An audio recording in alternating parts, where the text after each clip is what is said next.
Buenas tardes, bienvenidos y bienvenidas todos y todas a la cuarta sesión de nuestro tercer Congreso Internacional de Arquitectura, Habitabilidad y Ciudades Competitivas. En esta ocasión presentaremos la conferencia Enfoque de Género en la Planificación Urbana y nos acompañan la doctora Paloma Yotonini Badilla y la doctora Dinora González Ochoa. Bueno, me voy a permitir presentar primero a la doctora Yotonini. Bueno, la doctora Paloma Yotonini Badilla es profesora investigadora en el Departamento de Estudios Urbanos y Planeación de la Universidad Estatal de California en Northridge. Sus líneas de investigación son la planeación urbana y sustentabilidad, y aunque su investigación es de carácter interdisciplinario, sus áreas de especialización son los análisis de políticas públicas en torno a la vivienda y la eficiencia energética y las soluciones para enfrentar el cambio climático en áreas urbanas. Anteriormente, la doctora Yotonini se desempeñó como investigadora postdoctoral en el Instituto del Medio Ambiente y Sustentabilidad de la UCLA y en la Iniciativa de Ciudades Latinoamericanas de la Escuela Laskin de Asuntos Públicos también en la UCLA. La doctora Yotonini obtuvo su grado de doctorado en Planificación Urbana en la Universidad de California de Los Ángeles. Su formación es como arquitecta por el Instituto Tecnológico y de Estudios Superiores de Monterrey y es maestra en Planificación Urbana y Ambiental por la Universidad de Arizona. Bienvenida, doctora. Muchas gracias por acompañarnos. Y bueno, a continuación presento a la doctora Dinora González Ochoa. Ella es doctora en Ciencias Sociales por el Colegio de la Frontera Norte. Es acreedora de la beca Urban Studies Foundation International Fellowship y de la beca para estancias postdoctorales internacionales otorgada por el Consejo Nacional de Ciencia y Tecnología, CONACYT. Con estos apoyos realiza actualmente una estancia postdoctoral desde 2019 en la Escuela Laskin de Asuntos Públicos de la Universidad de California en Los Ángeles, en donde forma parte de la iniciativa Ciudades Latinoamericanas. Su trabajo es predominantemente cuantitativo y busca entender la lógica de la producción de la vivienda especulativa y cómo estas decisiones inciden en el espacio construido. Actualmente trabaja el tema de gobernanza en los procesos de planeación urbana en ciudades medias. Igualmente participa en un estudio del Lincoln Institute of Land Policy sobre la regulación de los usos de suelo en países latinoamericanos y su relación con la informalidad. También ha participado en otras investigaciones académicas, entre las que destaca el estudio de la región transfronteriza México-Guatemala, dimensiones para su desarrollo integral.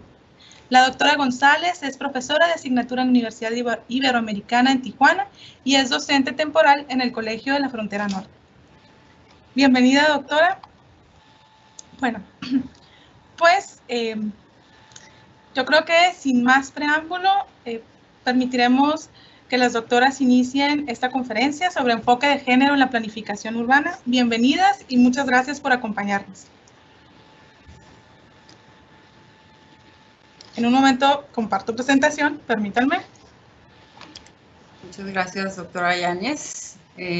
Antes de empezar, y bueno, en lo que nos preparamos con las diapositivas, queremos agradecer a la doctora Guadalupe Alpuche, directora de la División de Humanidades y Bellas Artes de la Universidad de Sonora, y a la doctora Glenda Yáñez, jefa del Departamento de Arquitectura y Diseño, y obviamente al comité organizador de este congreso por su invitación. ¿Ya tenemos las diapositivas? Claro que sí. Ok, bueno, pues muchas gracias. Presentamos esta plática del enfoque de género en la planificación urbana. Si podemos ir a la diapositiva 2 con el contenido. Vamos a empezar con... ¿Perdón? No, discúlpenme. Ok, vamos a empezar presentando algunos antecedentes y definiciones importantes sobre el género y la desigualdad. Para después entrar en la discusión sobre lo que es el enfoque de género, específicamente en la planificación urbana y cómo ojalá puedan aterrizar estos conceptos con los ejemplos puntuales de cómo se manifiesta la brecha de género en el espacio urbano. Después, al final, vamos a presentar cuál es el papel de los diseñadores y de los urbanistas en la promoción de la inclusión social. Y finalmente concluimos con una reflexión sobre lo que sería la ciudad inclusiva y la ciudad posible. Aquí está. Siguiente. Muy bien, le cedo la palabra a la doctora González, que nos hablará sobre el género. Sí. Muy buenas tardes a todos ustedes. Ahorita yo quiero hacer una referencia primero desde dónde podemos empezar a conceptualizar este tema de género que hoy ampliamente es adoptado por las ciencias sociales y que ha permeado en las leyes y en las políticas públicas en México. Este concepto de género surge de una reflexión filosófica que hace Simone de Beauvoir sobre la condición femenina en su libro El segundo sexo. En esta introspección ella explora y hace una identificación de todas estas diferencias que se nos asignan a las mujeres a partir del sexo, a partir de este elemento biológico. Se nos asignan una serie de actividades y construcciones de manera social. Entonces, ella hacía referencia a que una no nace, sino que se hace mujer. A través de toda esta construcción cultural, social, que no es precisamente natural al sexo, sino que son adquiridas mediante un complejo proceso individual y de socialización. La que sigue, por favor. En este sentido, podemos decir que género es esta construcción de la que estamos hablando, que marca estas diferencias entre hombres y mujeres. Esta misma construcción cambia a través del tiempo. A través del tiempo se van generando diferentes costumbres, diferentes rituales que se van reflejando en la asignación de roles, tareas, responsabilidades que socialmente se asumen como apropiadas o no apropiadas de acuerdo al sexo. La que sigue, por favor. En este sentido, podemos hablar que a partir de esta construcción empieza a generarse una desigualdad de género. En esa desigualdad la podemos definir como una distancia o asimetría social entre hombres y mujeres que es el resultado de esta reproducción de prácticas y normas culturales diferenciadas entre hombres y mujeres. Y esto nos lleva a que las mujeres terminamos con un limitado acceso a las riquezas, a las tomas de decisiones, a los empleos remunerados en condiciones de igualdad que los hombres, y repercute sobre todo en cómo se van reconociendo nuestros derechos, que normalmente o tradicionalmente, culturalmente, son interpelados por los hombres. A los hombres se les asigna este rol de protector, y cuando se trata de reconocernos a nosotros como seres de derecho, con derechos, repercute en patrones de discriminación sistemática que muchas veces es difícil de identificar precisamente porque ya lo tenemos muy interiorizado. La que sigue, por favor. Entonces, hablamos de que esta discriminación y este acceso inequitativo al reconocimiento de nuestros derechos y este acceso inequitativo a los diferentes beneficios de la sociedad o condiciones de la sociedad, repercute en diferentes aspectos de nuestras vidas.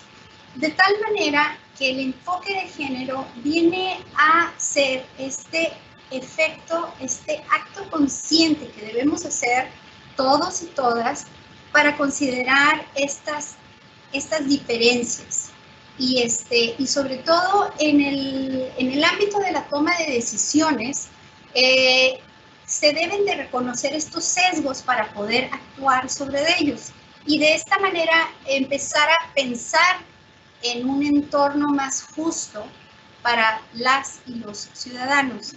En este sentido podemos decir que tenemos que reconocer que esto tiene implicaciones en el desarrollo de la sociedad, porque las mujeres formamos familias, tenemos dependientes económicos, y si nosotras tenemos un acceso desigual a un empleo o tenemos una remuneración diferenciada, eso repercute en nuestra capacidad para darle bienestar a esas familias y darnos bienestar a nosotras mismas.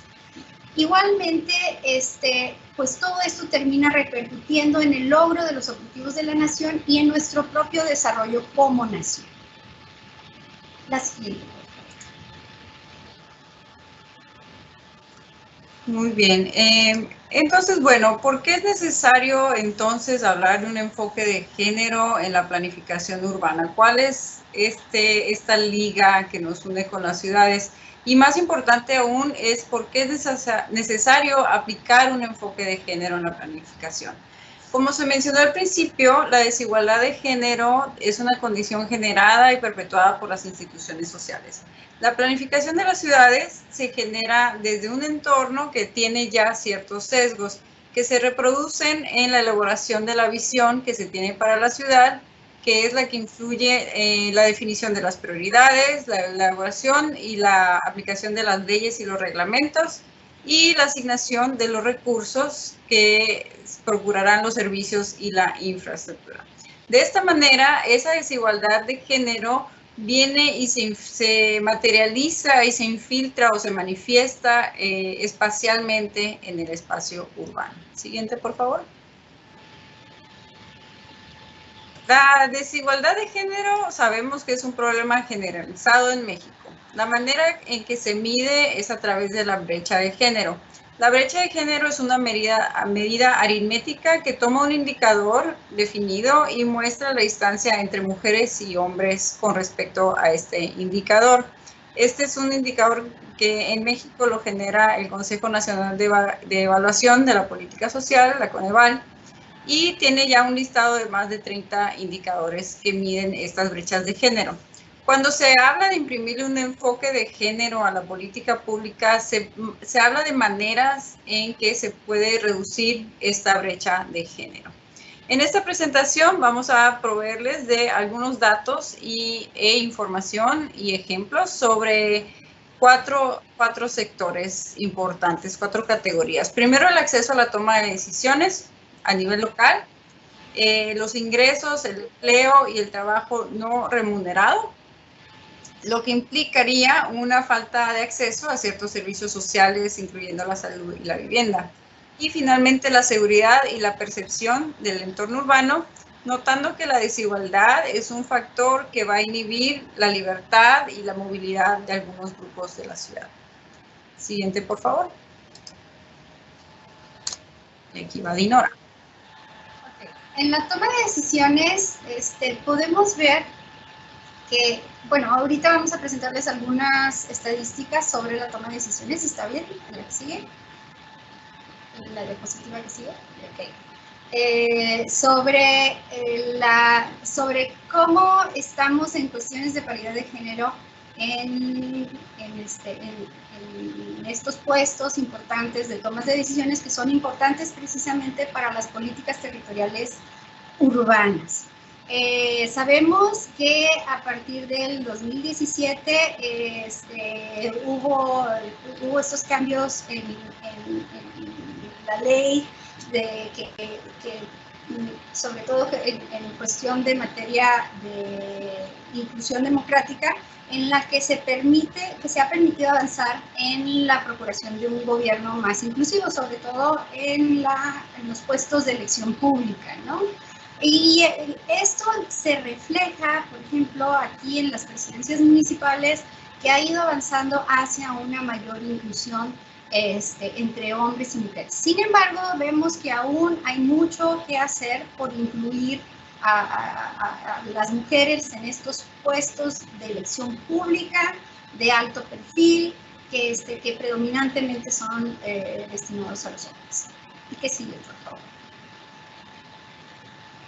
En donde sí podemos ver ya el efecto de estas políticas es en la composición de nuestros cabildos. En nuestros cabildos, en los últimos 3 años, ya podemos ver que, o las últimas 3 elecciones, ya podemos ver que hay una mayor paridad. Ya estamos viendo reflejados. ¿Y qué significa esto? Pues significa que ya en el momento de la toma de decisiones existen visiones más diversas o por lo menos estamos avanzando hacia eso. Quizás también debemos de empezar a ver qué otros tipos de grupos pueden incluirse para entonces poder generar decisiones desde una perspectiva más inclusiva. Siguiente, por favor. Y bueno, aunque ha habido avances en diferentes niveles, estos cambios no se han reflejado necesariamente en todas las instituciones, en particular las que se enfocan al desarrollo de la ciudad, como los INPLANes o Institutos Municipales de Planeación Urbana. En un análisis reciente que hicimos en el 2019, desarrollado por la iniciativa Ciudades, encontramos que de los 37 institutos INPLAN que encuestamos, solamente 7 tenían a una mujer como directora. Esto habla de que la toma de decisiones en el ámbito urbano de las ciudades todavía tiene un perfil mayormente masculino. ¿Qué implicaciones tiene esto? Bueno, la subrepresentación de las mujeres y de otros grupos en el rango de género incide en que la elaboración y la aprobación de todos estos reglamentos que eventualmente rigen las edificaciones, el espacio público, el uso de suelo, es decir, las actividades que se llevan a cabo en una ciudad y la asignación de recursos para obras. Tener un enfoque sesgado nos lleva a una resistencia al cambio de ciertos patrones que van a perpetuar conceptos tradicionales de habitar el espacio, por ejemplo, una predilección por la zonificación unifamiliar o políticas de movilidad sin consideración de género. ¿Por qué es importante esto? Que tiene que ver con la zonificación con el género. Desde los 80, la doctora Dolores Hayden empezó a estudiar estas cuestiones, se preguntaba cómo sería la ciudad no sexista. Y ella encontró que la zonificación unifamiliar da mayormente preferencia a un ordenamiento territorial restringido, que restringe el uso de suelo.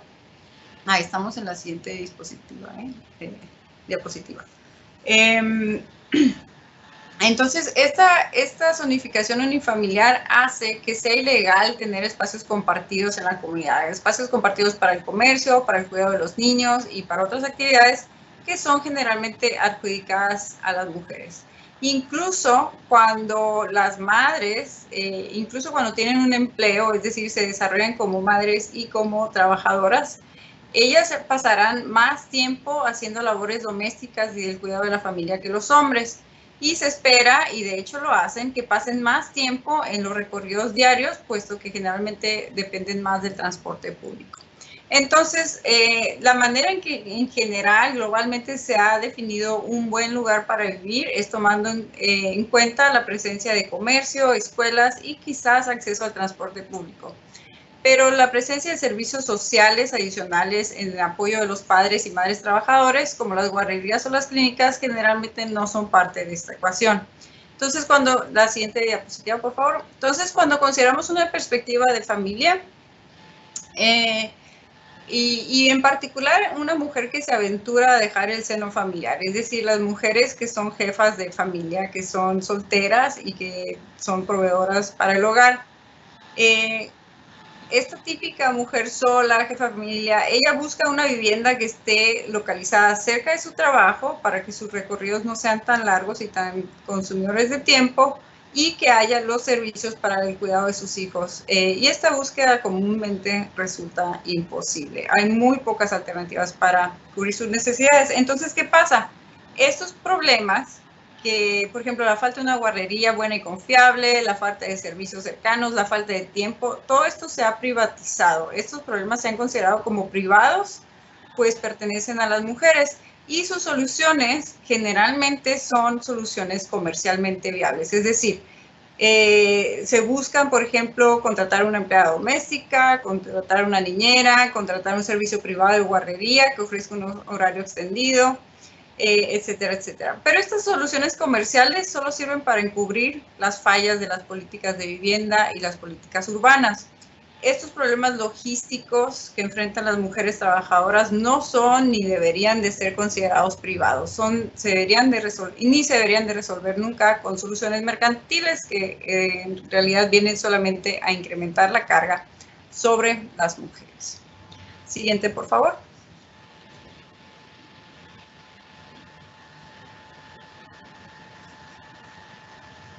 Bueno, yo les voy a hablar un poquito de empleo, ingresos y las brechas que hay, sobre todo en cuestión de ingresos. En términos económicos, podemos decir que el ingreso es una de las diferencias más marcadas y más que se pueden medir más fácilmente en cuestión de las diferencias entre hombres y mujeres. Y esto impacta directamente el bienestar de las mujeres y también de sus dependientes económicos, sobre todo si se trata de mujeres que deciden que son cabezas de familia y que tienen que sacar adelante a diferentes miembros de estas familias. Que sí.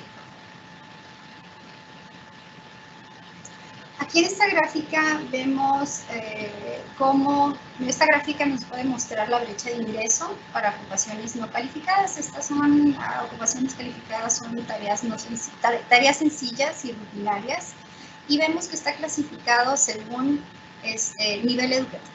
Lo que podemos observar es que el ingreso promedio, la brecha de ingreso para todas estas categorías de educación, de nivel educativo, es muy amplio.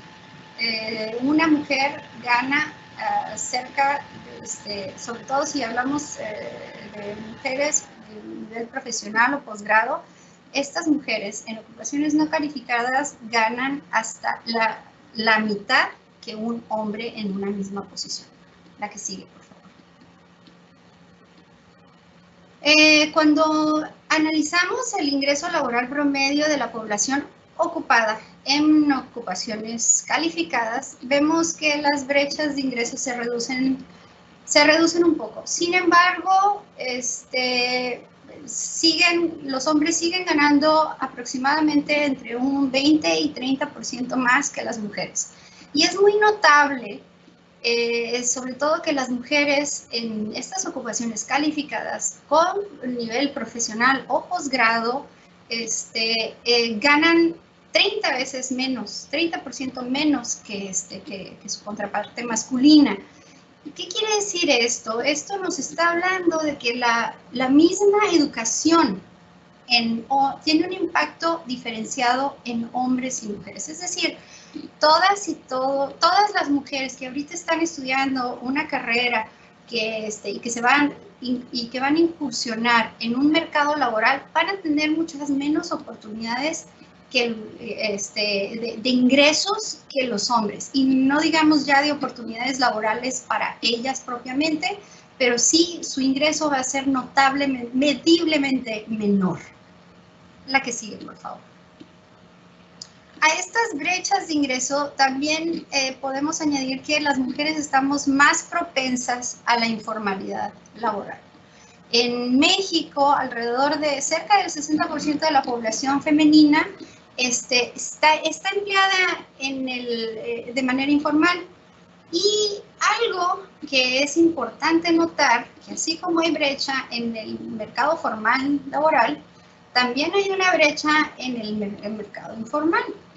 Las mujeres que trabajan en el mercado informal ganan hasta 26.5% menos que los hombres que trabajan en este mismo mercado. Y si a esto le añadimos que 1.5 millones de mujeres no reciben ninguna remuneración por su trabajo, y estamos hablando, por ejemplo, de madres, abuelas que cuidan sin recibir, porque nuestros patrones culturales asumen que el cuidado es un trabajo natural de la mujer. Podemos decir que hay abuelas que cuidan a sus nietos sin recibir ninguna remuneración, o mujeres que cuidan a los adultos mayores sin recibir ninguna remuneración, siendo que esto es trabajo que debería de ser reconocido y debería de ser pagado. Que sí, por favor. Y en este sentido, empezamos a hablar también, bueno, desde antes del trabajo no remunerado. Y aquí, por ejemplo, hay algo que se debate mucho o que se critica mucho, sobre todo desde la perspectiva económica, cuando decimos, bueno, las mujeres trabajadoras ganan tanto, o nos referimos a las mujeres trabajadoras. Aquí debemos de dejar claro que todas las mujeres somos trabajadoras. No importa si tengamos empleo formal o si ese trabajo se realiza en el ámbito privado, en el ámbito de la casa.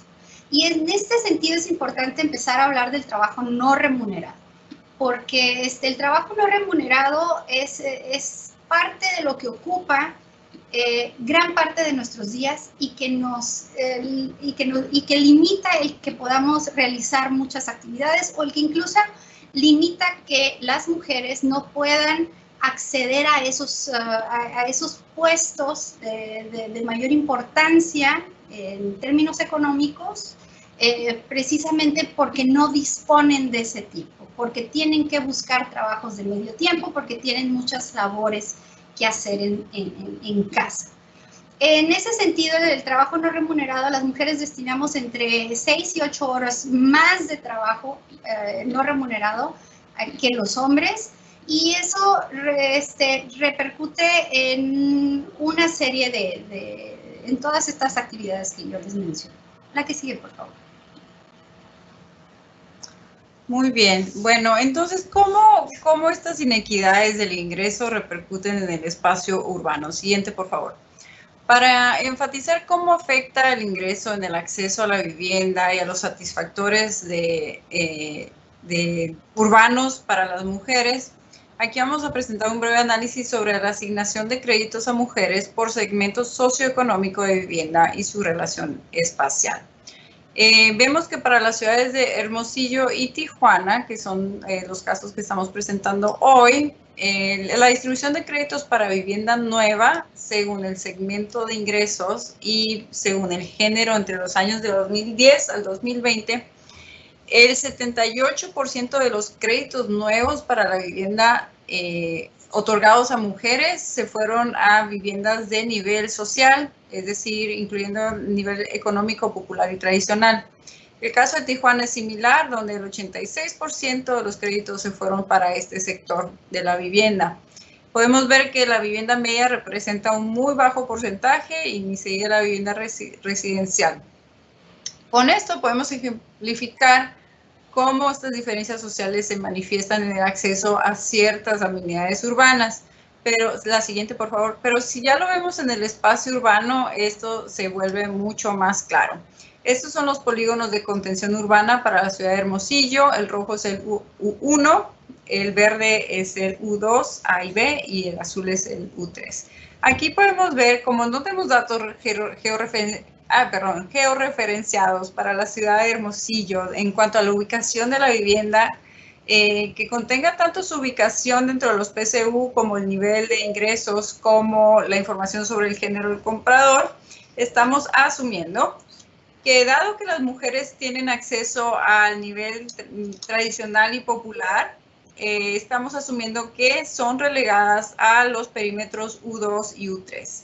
Les recuerdo que los perímetros de contención urbana, el perímetro U1 se determina por tener una mayor concentración de empleos, de equipamiento educativo y de salud, y son los lugares más céntricos. Como podemos ver en la diapositiva, casi no hay viviendas disponibles en estos perímetros. El perímetro U2, A y B se establece solamente utilizando densidad de vivienda y una cobertura de hasta el 75% de servicios de agua y drenaje, pero deja por fuera la disponibilidad de empleos. Y finalmente el el perímetro U3 en realidad es un buffer o una zona de crecimiento que está contigua al área urbana consolidada, por lo que la presencia de empleo, servicios o equipamiento es mínima. En la tabla podemos ver que la gran mayoría de la habitación de la vivienda popular se encuentra en este buffer, por lo que las mujeres, si solamente tienen acceso a ese tipo de vivienda, enfrentan el reto de vivir en zonas alejadas y con servicios muy limitados.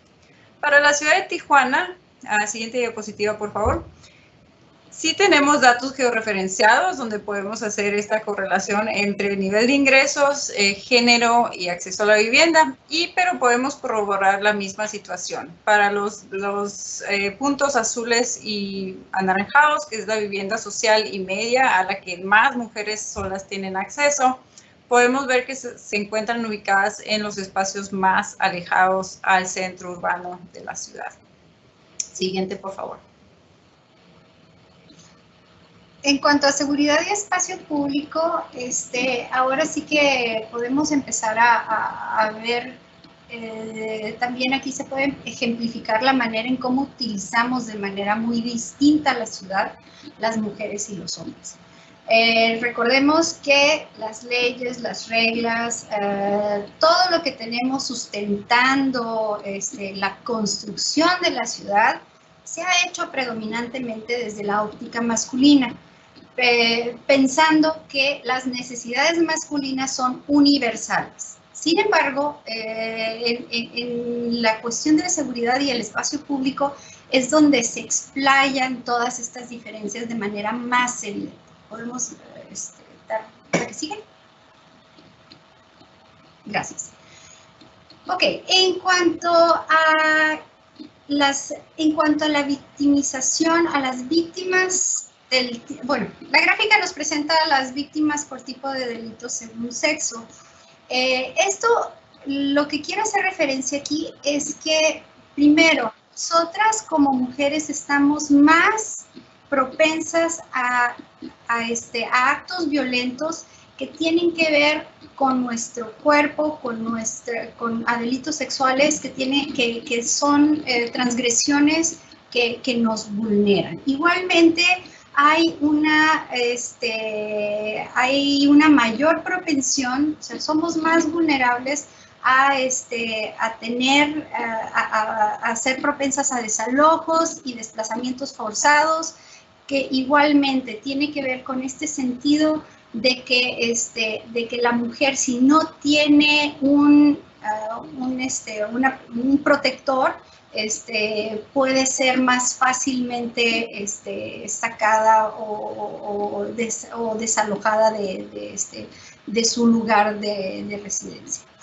Algo que también podemos ver en cuanto a los datos que se están construyendo ahorita en México, que ha habido muchos avances, es que los datos, mientras que están reflejando ya las diferencias entre hombres y mujeres, necesitamos que sean un poco más profundos, porque hay grupos que no están visibilizados en esta información, como toda la comunidad LGBTQ, y que seguramente se enfrentan a niveles de discriminación y limitaciones similares a las que las mujeres, pero es imposible visibilizarlos. La que sigue, por favor.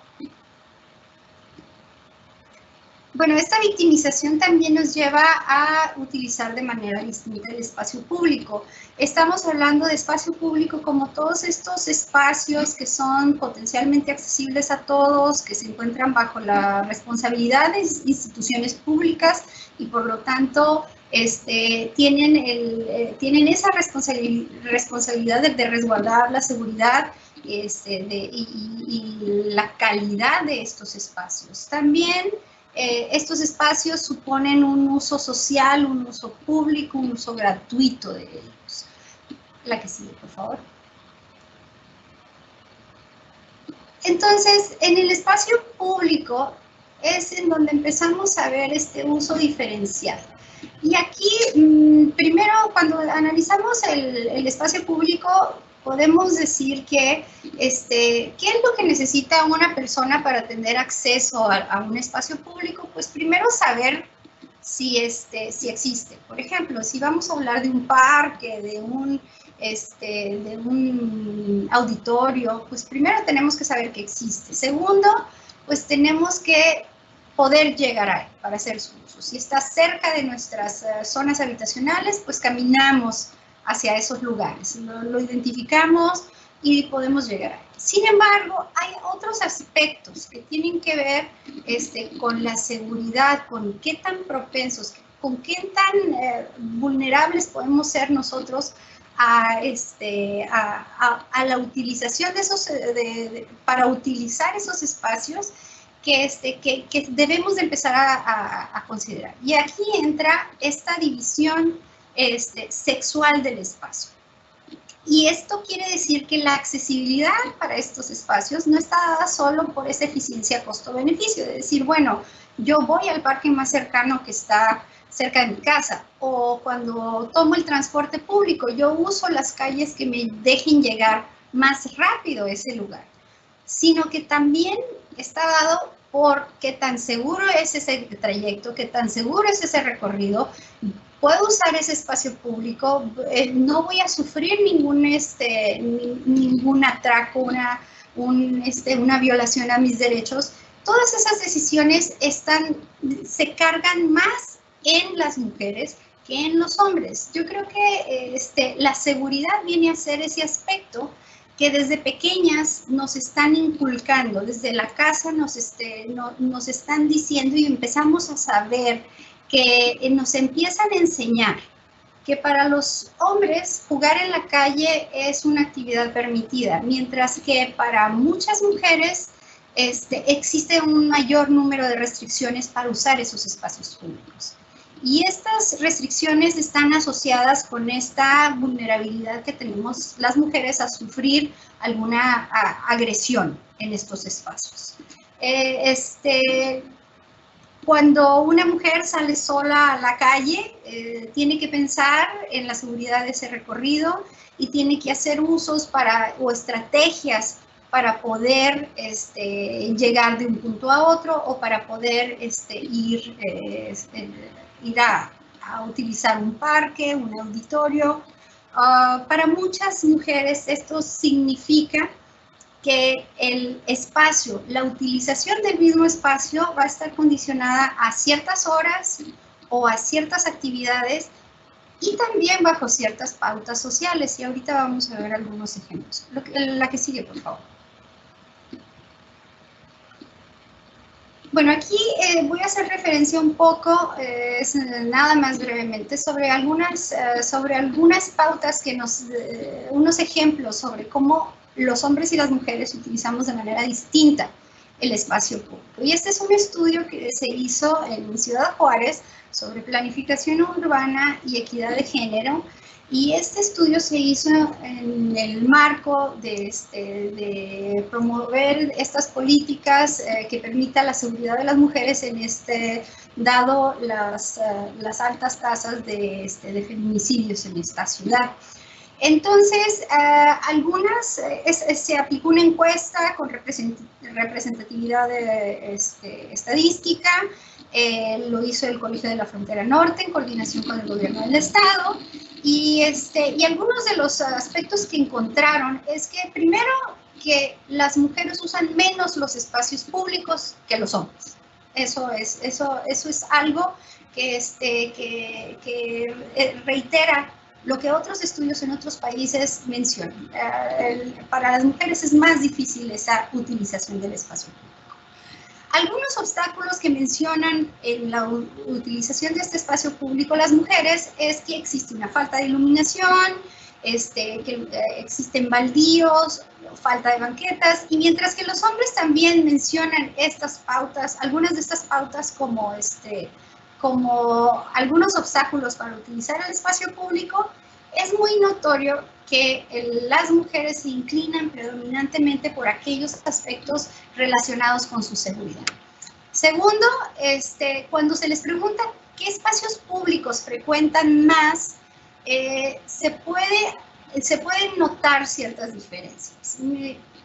Se puede notar, por ejemplo, que los hombres utilizan más canchas deportivas que las mujeres, Y sobre todo empieza a verse que las mujeres utilizan más las plazas y los centros comunitarios que tienen que ver con esas actividades relacionadas con el género y con las responsabilidades que tienen. Los centros comunitarios tienen actividades para los niños, para los adultos mayores, tienen centros de salud en muchas ocasiones, entonces tiene que ver con estos roles asignados. Por último, algo muy interesante es de quién se acompaña. Mientras que las mujeres predominantemente se acompañan de familia, parejas, hijos u otros familiares, los hombres van y usan de manera muy contundente el espacio público para estar con amigos, lo que habla de esa idea o de esta condición cultural de esta condición de efecto, de esta disparidad de género, que los hombres tienen más permiso de estar en los espacios de convivencia con amigos, mientras que las mujeres se engloban más en estas actividades relacionadas con el género. Que sí. Ok. Y bueno, aquí podemos hacer una reflexión en torno a esta pregunta que me pareció muy interesante de este estudio, de por qué las mujeres no usan el espacio público en Ciudad Juárez. Aquellas que no usan, dice que no lo usan por inseguro, por peligroso, porque les dicen groserías o son hostigadas por violaciones. Todas estas son cuestiones de seguridad y que hablan de la vulnerabilidad que estamos hablando desde un principio. Por otro lado, la falta de tiempo para usar el espacio público habla de la sobrecarga de las actividades que tiene la mujer. Y por último, el hecho de que no usen el espacio público porque su pareja o su papá no los deja, habla de que existe esa relación de poder, esa relación del poder de un sexo sobre de otro, cosa que en los hombres no sucede. Aquí sí. Bueno, a continuación les vamos a presentar los resultados. Espero que algunos de los alumnos que nos ayudaron a contestar esta encuesta estén aquí presentes. Se las mandamos online y les agradeceremos mucho por el tiempo que invirtieron en contestar nuestras preguntas. En la mañana teníamos 77, terminamos ya ahorita en la tarde con casi 100 participantes, así que les damos las gracias por contestarnos. La gran mayoría mujeres, pero también tuvimos respuestas de los hombres y del grupo que se identifica como no binario. En estas respuestas, la siguiente, por favor, les vamos a presentar algunos resultados importantes. ¿Cómo se manifiesta esta inseguridad en el espacio urbano? ¿Cómo se manifiesta la inequidad en el espacio urbano? Es una pregunta que nos hacen muy seguido. Y aquí podemos ver dos espacios que aparentemente son neutrales, las inmediaciones de la escuela y el trayecto de tu casa a la escuela. Y aquí podemos ver en la pregunta, ¿qué espacios en los que te sientes más seguro? Podemos ver una gran diferencia entre las respuestas de los hombres, mostradas aquí en azul, en el trayecto de casa a escuela, contra las mujeres. Las mujeres menos del 10%, mientras que para los hombres es un trayecto normal, sin preocupaciones. Las mujeres no lo encuentran tan seguro. Y el mismo resultado para las inmediaciones de la escuela. La gran mayoría, un gran número de hombres lo encuentran seguro, mientras que las mujeres no tanto. Siguiente, por favor. Y aquí tuvimos unas respuestas interesantes. Sobre los espacios en los que te sientes menos seguro. De nuevo, espacios que podrían ser considerados desde una perspectiva más global como espacios neutrales. No hay ningún peligro en las inmediaciones de la escuela o no hay ningún peligro en el trayecto o en la colonia donde vivo. Nótese cómo la mayoría del grupo que se identifica como no binario encontró que la colonia donde viven es uno de los lugares más inseguros para ellos. Y para las mujeres, pues se repite que las inmediaciones de la escuela lo perciben como muy inseguro y de similar manera el trayecto de la casa a la escuela. Siguiente, por favor. Asimismo, encontramos que las mujeres en su mayoría consideran el transporte público como un transporte inseguro. Cabe mencionar también que entre los que nos contestaron la encuesta, la gran mayoría de los usuarios de transporte público son mujeres, con un 65% en el grupo de mujeres utilizando el transporte público, mientras que los hombres solamente un 35%. Entonces, no somos las mujeres solamente las que más usamos el transporte público, sino también las que lo percibimos como más inseguro. Siguiente, por favor. Y esto me lleva a los resultados de la investigación publicada, investigaciones sobre el transporte y la seguridad. Lo que sabemos hasta hoy es que si las mujeres y los grupos de minorías perciben el transporte público como inseguro, esto va a limitar en mucho su movilidad y su acceso a los destinos y a las amenidades urbanos. ¿Por qué? Porque el miedo puede llevar a las mujeres a tomar medidas de precaución que van a influir en sus patrones de viaje, en su movilidad, y estas medidas de precaución se manifiestan en cambios de comportamiento, cambiar las rutas, cambiar los horarios, solo viajar de día, no viajar en absoluto, y otras actividades como utilizar la mochila como defensa para que nadie nos toque el cuerpo, etcétera, etcétera. Entonces, la inseguridad en el transporte público también es una manifestación espacial de estas inequidades por género en la ciudad. Siguiente, por favor. Encontramos pocos estudios, y este es un llamado a la comunidad educativa y a los estudiantes. Hay pocos estudios que colectan este tipo de datos.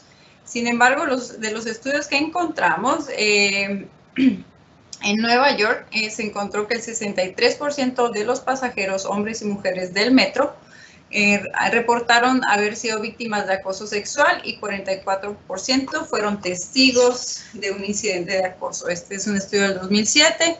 Más recientemente, en un estudio solo a mujeres estudiantes de licenciatura en Nueva York también, el 77% habían experimentado o habían sido testigo de un evento de acoso sexual en el transporte público. Siguiente, por favor. En la ciudad de Los Ángeles, en un estudio más reciente, en el marco del movimiento Me Too, se hizo este estudio también con estudiantes de las universidades de Los Ángeles, donde el 71% de las entrevistadas, solo mujeres, reportaron haber experimentado al menos un tipo de acoso sexual en el camión o en el tren. 65% fueron de tipo verbal, 49% no verbal y no físico, y 11% acoso físico. Esta distinción por tipo de acoso también es importante. Hablábamos de que era importante discernir entre hombres, mujeres y la comunidad LGBTQ y más. También es importante discernir entre el tipo de acoso físico, no físico, etcétera. Pero, como mencioné antes, hay poca investigación al respecto. Entre las recomendaciones que se han hecho en estos estudios es, uno, que los operadores del transporte público podrían tener un rol importante en el manejo de estas situaciones, así como en recibir los reportes de acoso, pero sería atribuirles una carga laboral adicional. Y también algo que también sospechamos sucede en México es que muchos casos no son reportados. El sistema para reportar este tipo de delitos debería ser más eficiente y ágil. Todavía no, la respuesta común es si no es violación, no es nada, o qué nivel de acoso es, a quién lo reporto, dónde lo reporto, cuánto tiempo me va a tomar, qué soluciones voy a tener. Todo este tipo de consideraciones reducen el reporte de este tipo de situaciones. Siguiente, por favor. En la muy poca información que encontramos en México, encontramos este diagnóstico de violencia contra las mujeres en Jalisco, y aquí agrandé el texto de este tweet. en donde ellos reportan que el 13% de las mujeres en el transporte público urbano han recibido propuestas para tener relaciones sexuales en el transporte público, 19% ha sido agredida físicamente y 30% ha sido humillada o denigrada. Se reporta también que más de la mitad de las usuarias del transporte público tienen miedo de ser atacadas, entonces viajan con precaución. Y la mayoría tiene una reacción pasiva al no saber cómo actuar ante situaciones como esta, cómo hacer un reporte, a quién reportar y si va a haber alguna consecuencia de estos reportes, lo cual también disminuye cuántos reportes recibimos y por lo tanto cuántos datos tenemos. Siguiente, por favor. Bueno, ahora vamos a entrar en materia precisamente porque estábamos hablando con futuros y futuras arquitectas y arquitectos. Vamos a hablar un poco del papel de las y de los diseñadores en esta exploración que hemos hecho sobre los datos y en esta reflexión que hemos hecho sobre el género. Y aquí, bueno, es importante que entendamos que desde cada experto, desde nuestra limitada experiencia y conocimiento, podemos contribuir nuestro granito de arena a la solución de un problema como es el de la exclusión de las mujeres de la vida pública y de la protección de sus derechos. Y en concreto podemos hablar del diseño del espacio público, pero tenemos que distanciarnos un poquito de esta idea de que con el diseño por sí solo podemos resolver estos problemas sociales complejos, sino que más bien vamos pensándolo el diseño como parte de la solución, de una solución que debe de venir acompañada de otras acciones para poder ser efectiva. ¿El que sigue, por favor? En este sentido, bueno, hay muchas propuestas y aquí vamos a nada más a revisar unas pocas que ustedes pueden seguir explorando por su cuenta. Podemos hablar un poco sobre los criterios de diseño que surgieron, que en los años 70 desarrolló Oscar Newman y que llamó la creación de este espacio defendible o defensible space. Estas premisas las desarrolló, o sea, con una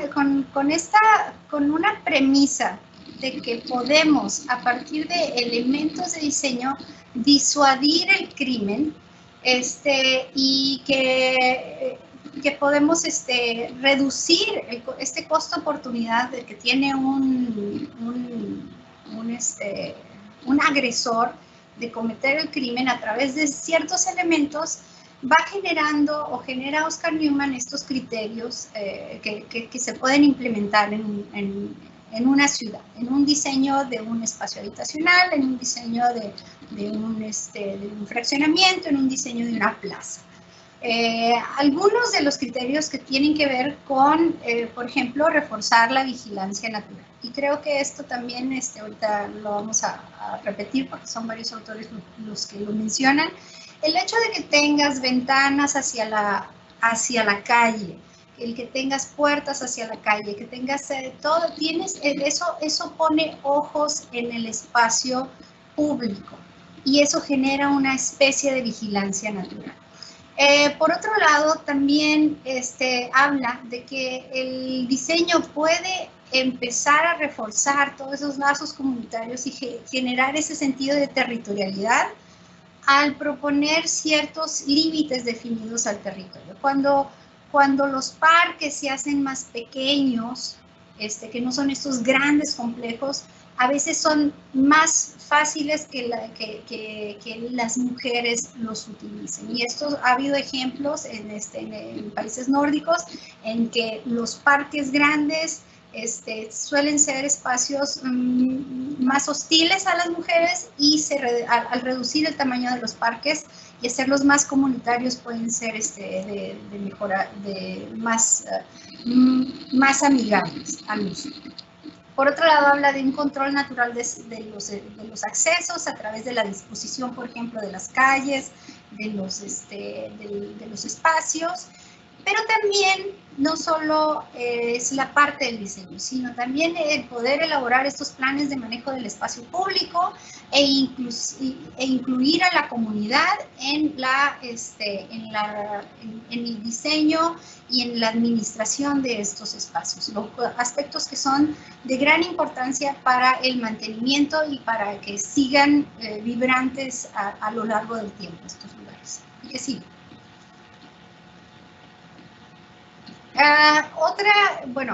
En la misma línea es que Jane Jacobs también habla de poner estos ojos en la calle. Es este sentido, esta idea de que la vigilancia informal, el que las ventanas, el que los comercios estén dispuestos para vigilar el espacio público, genera estos espacios donde las personas se sienten más seguras aun cuando no se conocen.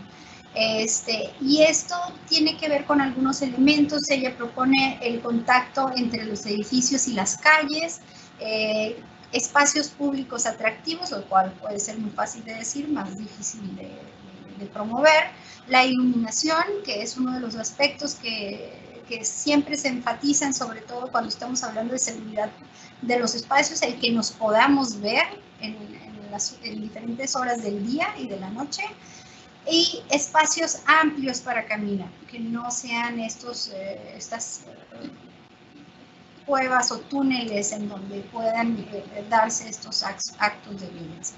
Que sí, por favor. Y en este sentido, creo que algo que es importante o muy importante enfatizar es que debemos reconocer que nuestra capacidad para entender la problemática es limitada. Como expertos, nuestra capacidad es más bien técnica, y si hablamos del diseño de un espacio público, tenemos que conocer las diferentes necesidades de los diferentes usuarios. Y para eso hay diferentes técnicas, y recientemente, en los últimos años, ha habido mucho interés y muchas experiencias en tanto el diseño colaborativo. Y esto nos ayuda o nos da un acercamiento a un diseño más inclusivo.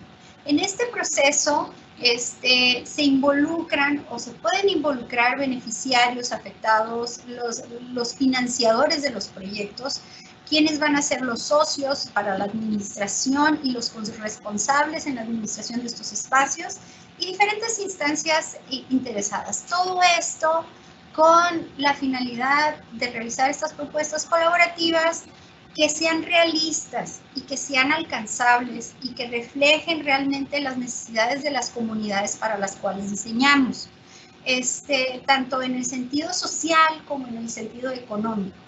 ¿Qué sigue, por favor? Ok, en este acercamiento al diseño inclusivo, el diseño colaborativo busca eso, de resolver de manera colectiva, de manera integral, las necesidades de la comunidad. En este proceso, el arquitecto, la arquitecta, toma un papel más de coordinador, más de conciliador, de ir viendo, ir coordinando, ir guiando a la comunidad hacia un producto final. Y una de las exigencias principales para estos procesos es precisamente la objetividad, de poder discernir entre lo que son las necesidades de la comunidad y que van a tener mayor impacto en ello. ¿Qué sigue, por favor? Y bueno, ya estamos viendo que este tipo de metodologías se están incluyendo, también se están adoptando por parte de las instituciones públicas. Ahorita la metodología CIOATL Es una herramienta que actualmente se empezó a usar el año pasado como una herramienta para desarrollar espacios públicos que tomen en cuenta la participación de mujeres de todas las edades, de todas las clases, orígenes étnicos, y que con esta se pretende hacer intervenciones, con esta metodología se pretende realizar estas intervenciones urbanas en el espacio. Sin embargo, también tenemos que señalar que dadas las condiciones de la pandemia, estas metodologías se complican, es complicado implementarlas y esperemos que próximamente veamos los resultados y estaremos analizando los resultados de estas intervenciones. ¿Qué sigue, por favor? Y bueno, a manera de conclusiones breves y para dar pie a una discusión más amplia, podemos decir que es necesario que la perspectiva de género atraviese todas las partes de la vida pública y todas las partes, sobre todo en materia urbana, necesitamos que atraviese la creación de planes, programas urbanos, la creación de leyes a fin de políticas públicas, de todas esas iniciativas para mejorar la calidad de vida de las mujeres. Tenemos que hacer énfasis también de que aunque hemos hecho avances en cuanto a la generación de datos que nos permiten identificar las brechas de género y la problemática alrededor de este tema, también faltan incluir datos que identifiquen las brechas de género para otros grupos, incluyendo las de los grupos LGBTQ. Y bueno, falta también promover más investigación sobre lo que implican estas brechas en todos estos entornos urbanos. Más allá, digo, sí es el tema de la seguridad es uno de los principales, pero más allá del tema de la seguridad también está el tema el retiro de los subsidios. ¿Qué implica el retiro de los subsidios, por ejemplo, en transporte? ¿Qué implica el retiro de los subsidios en cuestión de vivienda? Todos esos retiros de subsidios que se le quitan a los programas públicos terminan impactando de manera diferencial a las mujeres. Eso es un aspecto dado. Por otro lado, también debemos de ver cómo se pueden promover programas, leyes federales, estatales y municipales destinados a reducir estas brechas de género. En cuestión de tecnologías, es necesario generar una serie de tecnologías más incluyentes, por ejemplo, todo esto que tiene que ver con la seguridad, cómo podemos tener acceso a la protección de nuestros derechos a través a lo mejor de aplicaciones o de diferentes instrumentos que podamos tener a la mano. Y por último, como arquitectos o como futuros arquitectos, que muchos de ustedes van a ser arquitectos y arquitectas, debemos de pensar en técnicas de diseño participativo que pueda llevarnos a soluciones más incluyentes, que realmente sean un reflejo de las necesidades de esas comunidades. Y bueno, creo que esta es la última. La que sigue, por favor. Muchísimas gracias y estamos pendientes a sus comentarios y preguntas.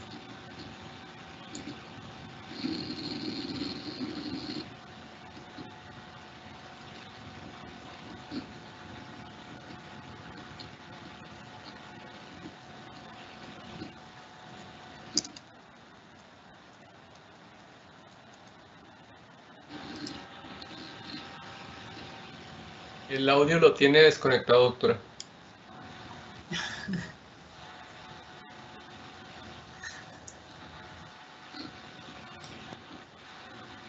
Lo siento, ahí está. Ahora sí. Muchas gracias, doctoras. Ok.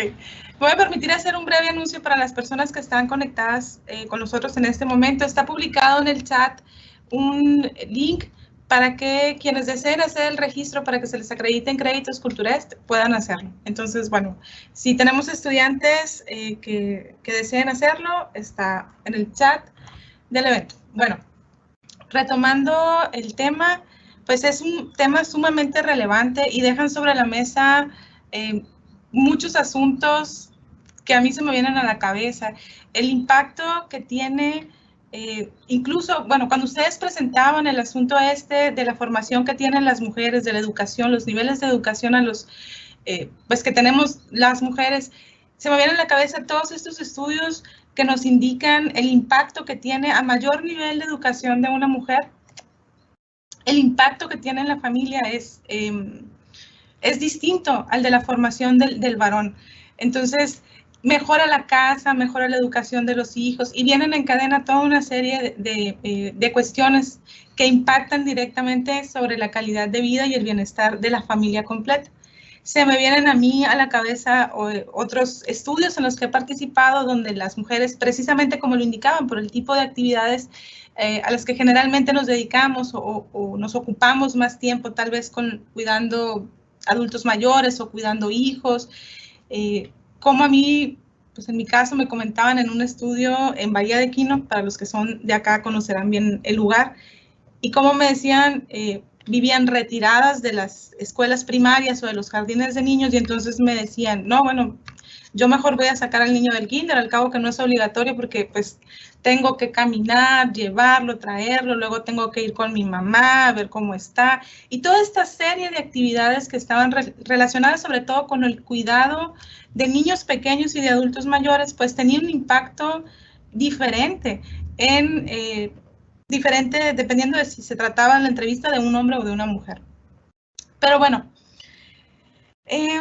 voy a leer un comentario que tenemos por acá en el chat y nos piden si pudieran explicar un poco más sobre el término división sexual del espacio. ¿A qué se refería este comentario que nos hicieron durante su presentación?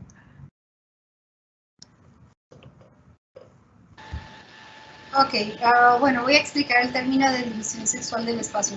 La división sexual del espacio tiene que ver con esa idea, o bueno, este concepto de género en donde el espacio privado es de uso de la mujer y el espacio público, este uso de ese salir a trabajar, salir por las provisiones,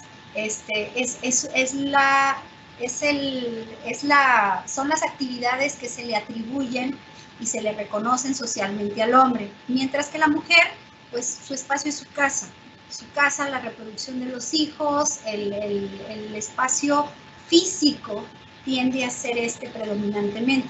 Entonces, en nuestras reproducciones sociales, esa territorialización del espacio también se reproduce en cómo vemos a las mujeres y los hombres en el espacio de la ciudad, ¿no? Entonces, también se refleja en cómo usamos los espacios públicos y cómo percibimos a la gente que los usa. Siempre le damos más permiso al hombre de usar este espacio público, mientras que a la mujer, bueno, hasta socialmente lo hemos construido y ha transminado las leyes. Y un ejemplo es estas leyes que ya se eliminaron, afortunadamente, en la que se victimizaba a la mujer, se culpaba a la mujer de los agravios, de la violencia sexual, por cómo iba vestida en el espacio público, por cómo se atrevía a salir a la calle, ¿no? Entonces, son cuestiones que están muy alineadas en ese sentido.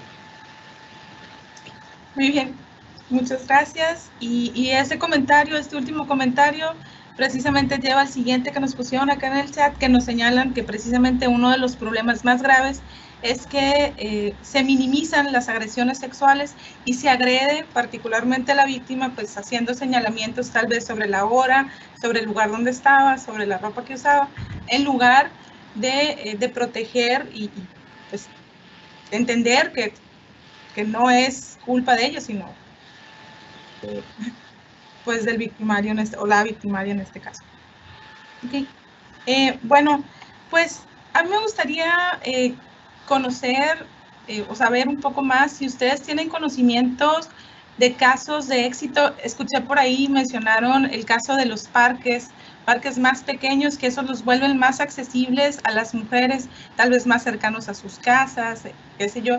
Y no sé si pudieran platicarnos un poco más sobre casos de diseño urbano que resultan exitosos en el sentido de que, bueno, permiten reducir esta brecha de género y permiten que las mujeres utilicemos más el espacio público o lo utilicemos de manera más cómoda, digamos, segura.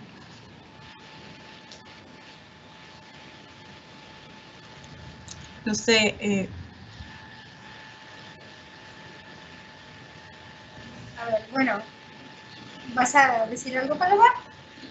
A ver, Paloma. Adelante y luego les digo yo. Ok, bueno, este ejercicio de los parques es un ejemplo. También, digo, ahora sí que hay diferentes ejemplos en cuanto a que si un espacio se le otorga de mayor iluminación o se dispone de, por ejemplo, no recuerdo ahorita bien el país, pero era un país europeo, en donde se dieron cuenta que los espacios públicos, las canchas, no las usaban las mujeres porque estaban enrejadas. Estaban enrejadas y normalmente en la entrada de las canchas estaban niños que de alguna manera las hostigaban para no entrar y usarlas. La solución que dieron en estos espacios fue de generar más accesos a las canchas para poderles dar espacios, para poder llegar a ellas. Es esta cuestión de los accesos, de cómo llegas a un espacio y cómo ese acceso puede ser dominado por estos grupos que pues, te van a impedir entrar y disfrutar de esos espacios. Entonces ahí la solución fue quitar el enrejado y poner mayores accesos y más no tan hostiles. No sé, Paloma, ¿te acuerdas de algún otro? Ejemplos así puntuales, no, yo iba a comentar en la pregunta que estaba en el chat sobre este factor de que se victimiza, bueno, se culpa a la víctima, ¿no? Y eso tiene mucho que ver en la falta de datos que tenemos en cuanto a las agresiones en el espacio urbano, porque pues si vas a ir a poner una denuncia, seguramente vas a perder medio día en encontrar dónde hacer la denuncia, hacer fila, que te den número, y al final te van a venir culpando a ti, pues obviamente eso reduce mucho el número de personas que se quejan, y como están mencionando ahorita en el chat, ocurre en todos los ámbitos, en instituciones, en la vía pública, en todas partes. Y de hecho, antes de la presentación, en la entrevista con el Departamento de Comunicación, nos preguntaban, bueno, ¿y qué podemos hacer? ¿Qué podemos empezar a hacer, verdad? Para hacer este cambio. Es un cambio que yo creo que necesita ser un cambio integral en todos los ámbitos de la sociedad, empezando mucho por la educación, y es un cambio que va a requerir mucho tiempo y mucha inversión, pero definitivamente es posible y ya estamos viendo un poco como luces al final del túnel. Entonces es posible hacer el cambio. Bueno, perdón, adelante, Dinora. Otros ejemplos de diseño es por ejemplo, el uso de las terminales de transporte que son transparentes, que permiten la visibilidad, que permiten ver a quiénes están haciendo uso de la terminal y que no esconden a los usuarios. Y también escaleras, por ejemplo, hay escaleras que en vez de barandal son de concreto y no dejan ver y pueden generar espacios inseguros. Las escaleras que permiten ver a los usuarios subir y bajar también son espacios que generan espacios más seguros. Todas esas son experiencias que están documentadas y que nos dan un ejemplo de los elementos de diseño que se pueden utilizar. Muy bien. Bueno, en definitiva, es evidente que no se trata solamente del diseño urbano, del diseño del espacio público o del diseño arquitectónico. Yo tengo muchos ejemplos sobre eso, ahorita vemos uno, sino que se trata de algo que se tiene que abordar de manera integral, sí desde las políticas públicas, sí desde la normativa, pero bueno, es todo completo, o sea, es de trasfondo absolutamente todo, desde lo que empezaron comentando ustedes sobre la diferenciación en las cargas de trabajo, sea trabajo remunerado, no remunerado, si las mujeres entonces necesitan echar mano de un trabajo informal porque pues tienen otras actividades de atención o cuidados de la familia. Es eso y es todo, digamos, y está claro que no basta con que hubiera simplemente algunos lineamientos o que consideráramos solamente algunos criterios de diseño, que por supuesto no pueden ser como receta porque cada lugar tiene su particularidad, no solo física del entorno, sino también de condiciones culturales distintas, sino que tiene que ser pues una atención integral que cruce transversalmente, como bien lo mencionaron, distintos ámbitos. Tengo por aquí, a ver, vamos a ver esto. Nos comentan que estas situaciones se padecen incluso en las instituciones educativas. Bueno, sí, claro, es una situación que se presenta en todas las instituciones, en todos los niveles. Y nos comentan también los parques de bolsillo como elementos unificadores, como instrumento para recuperar espacios remanentes que suelen ser peligrosos, convirtiéndose en áreas que inviten a vivirse. Para que funcionen, es necesaria la implicación de la sociedad en el diseño y en su implementación. Creo que tiene que ver con esto que mencionan sobre el diseño participativo, precisamente. Tal vez, si quisieran comentar un poco más sobre diseño participativo, cómo involucrar, o sea, no más nosotros diseñadores, sino a los usuarios, hacerlos partícipes. ¿Podrían comentarnos un poco sobre esto? Sí, bueno, en general la participación, o sea, la participación, la ciudadanía, el ejercicio de la ciudadanía en cuanto a la elaboración de políticas públicas, el poder generar esos mecanismos para que todos y todas podamos participar en la elaboración, seguimiento y evaluación de todas estas políticas públicas que nos afectan. Eso es una parte intrínseca de cómo podemos empezar a abordar la problemática. Por otro lado, hablabas de que también esta problemática atraviesa todos los ámbitos de la sociedad. Entonces también empezar a trabajar no nada más desde las políticas públicas, o sea, desde arriba, sino trabajar esta cuestión de los roles de género y cómo generan estas brechas desde lo más íntimo, desde el espacio más íntimo, desde el espacio del hogar, de la casa, desde cómo criamos a nuestros hijos y a nuestras hijas, cómo funcionamos en nuestra comunidad y en nuestros ámbitos de trabajo. O sea, atraviesa todos estos diferentes ámbitos de la sociedad. Entonces, en cuestión de la participación y del diseño participativo, del diseño colaborativo, es importante que ya no nos veamos como que vamos a ser los salvadores de una comunidad porque les vamos a llevar un parque bonito, sino que hay que llevarles hay que ser el mecanismo a través del cual ellos generan esa solución. Entonces yo creo que esa parte es la que debemos de concientizar y debemos de ejercitar. Y lo podemos ejercitar desde la docencia también, en talleres, en intervenciones, para empezar ahora sí que a darles estas herramientas desde que somos estudiantes, porque ya también para que empiece a permear estas prácticas que después se lleven a cabo en la práctica, ¿no? Muy bien, excelente. Muchas gracias. Bueno, no sé si les gustaría agregar algo más. Estamos ya en el cierre de la presentación y no sé si les gustaría hacer algún último comentario.